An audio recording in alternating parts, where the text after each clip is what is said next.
नमस्कार.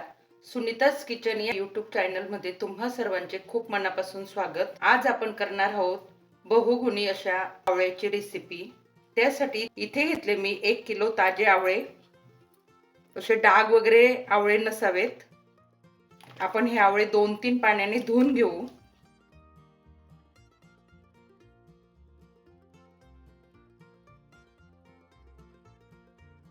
आपण आवळे कोरड्या कापडाने स्वच्छ पुसून घेऊ. मी आवळे स्वच्छ पुसून घेतले. आपण आता आवळे किसून घेऊ. अशी किसणी छान मोठ्या छिद्रांची घ्यायची, म्हणजे किस वाळवल्यावर बारीक होऊन जातो. किसताना सांभाळून किसा, नाही तर आपल्या बोटाला सुद्धा लागू शकतं. छान मोठे टपुरे आवळे घेतले तर किसायला सोपे जातात, म्हणून आवळे घेताना मोठेच घ्यायचे.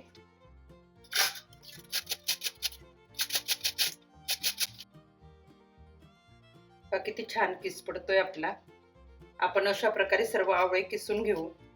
सगळे आवळे किसून तयार झाले. आता याला आपण मीठ लावून घेऊ. 1 चमचा काळे मीठ व 1 चमचा साधे मीठ. तुम्हाला मीठ कमी वाटले तर तुम्ही अजून थोडे टाकून घ्याल. मीठ टाकल्यावर असं छान चोळून घ्या, म्हणजे सगळीकडे मीठ लागायला पाहिजे सगळ्या किसाला. आता हा किस उन्हात वाळवून घ्यायचा. असा ताटामध्ये छान बारीक पसरवून घ्यायचा, एकदम पतला. तुमच्याकडे जर भरपूर ऊन असलं तर तुम्ही त्याला खाली सुद्धा टाकू शकता, कपड्यावर किंवा प्लास्टिकच्या पिशवीवर. आणि जर ऊन नसलं तर तुम्ही पंख्याखाली टाकू शकता. पण पंख्याखाली वाळायला त्याला जास्त दिवस लागतात. कडक उन्हात त्याला 3-4 दिवसात वाळून जातो. आणि पंख्याखाली जर वाळवला तर थोडंफार जरी ऊन असलं तिथे मग शेवटी 1-2 दिवस वाळवून घ्यायचा. मी किस असा 2-3 ताटात वाळू घालून घेतला. पहा किती पतला पसरवला. वाळून तयार झाला आपला आवळ्याचा किस. मला जवळजवळ 3 दिवस लागले. खानदेशात ऊन भरपूर असतं, त्यामुळे किस लवकर वाळून गेला.